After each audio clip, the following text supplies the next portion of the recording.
Thank you all for coming. What I thought about Stanford as a host has proven to be true, and that is that Stanford Woods Institute has a mission to be a strong player in the public policy arena with its scientists and economists and the wide spectrum of faculty expertise here. And they're directed towards innovation and solutions, enough of the hand-wringing, and that was our direction as well as journalists. So it was a perfect marriage in my book, and I couldn't be happier with Stanford as a host. I want to welcome you here this morning to the News Executive Roundtable. Not only is climate change the major environmental challenge that the world faces today and probably has ever faced, but in addition to that, climate change cuts across all news. You can think about all of this talk as one great big advertisement that energy efficiency is the number one thing that we should be focusing on and that the reporters should be writing stories about. Think about this. We reduce the energy use and across the board 10% in everything. 10%. What does that mean?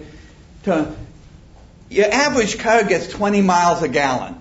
The average car should get 22 miles a gallon for 10%. Half of the people put compact fluorescents in their house. I would like to see an integration of technology reporters and environmental reporters understanding that there are these technological things that are happening that can be really very, very important. A lot of my colleagues keep saying, Terry, you're taking all of our money away. We really need to be working on habitat destruction.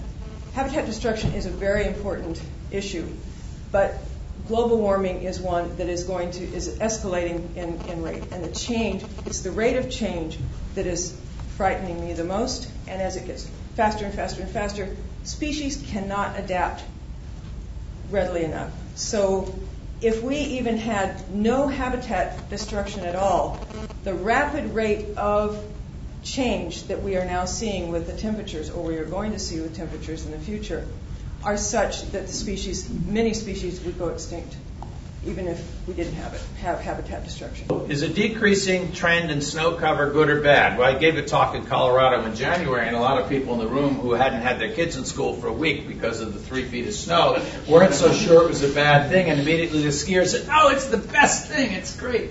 Immediately, anytime there's a change, you're going to get different reactions. Why? Because different stakeholders either have different interests or people have different values. When I was testifying not long ago to the Ways and Means Committee, one of the minority said, how come you guys in California have had a Democratic Assembly and a Republican governor getting on this problem? And I reminded them we're a Mediterranean climate.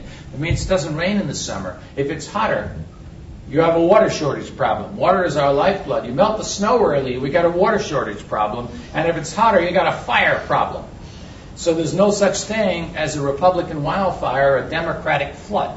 There's going to be dividends to come for every individual who's attended this conference in terms of story ideas and establishing relationships with many of the speakers who are just who's who of authority on the wide spectrum of subjects under the environments. So, thank you, Stanford.